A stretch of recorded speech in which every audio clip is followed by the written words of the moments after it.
Our next topic is, hihiwalayan mo ba ang partner mo kung puro stress ang binibigay sa'yo? Siguro ang masishare natin, how do we cope with it? Paano natin siya na-overcome? How do we deal with it? Nandito na ako sa stage of our lives na pag nasa stress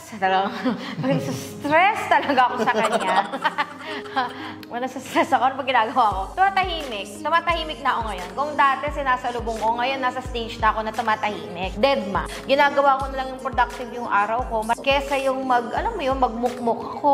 Dati umiiyak ako. So technically, you're trying to resort yourself to mga useful things, productive things. Kesa yung magmaktol. Sometimes kasi it's better to divert yourself kesa mas focus mo yung sarili mo dun sa stress na nararamdaman. Siguro, again, depende sa stages in life. Kasi before, how do I deal with it? Ang ginagawa ko, umiiyak. As in, iyak to the max.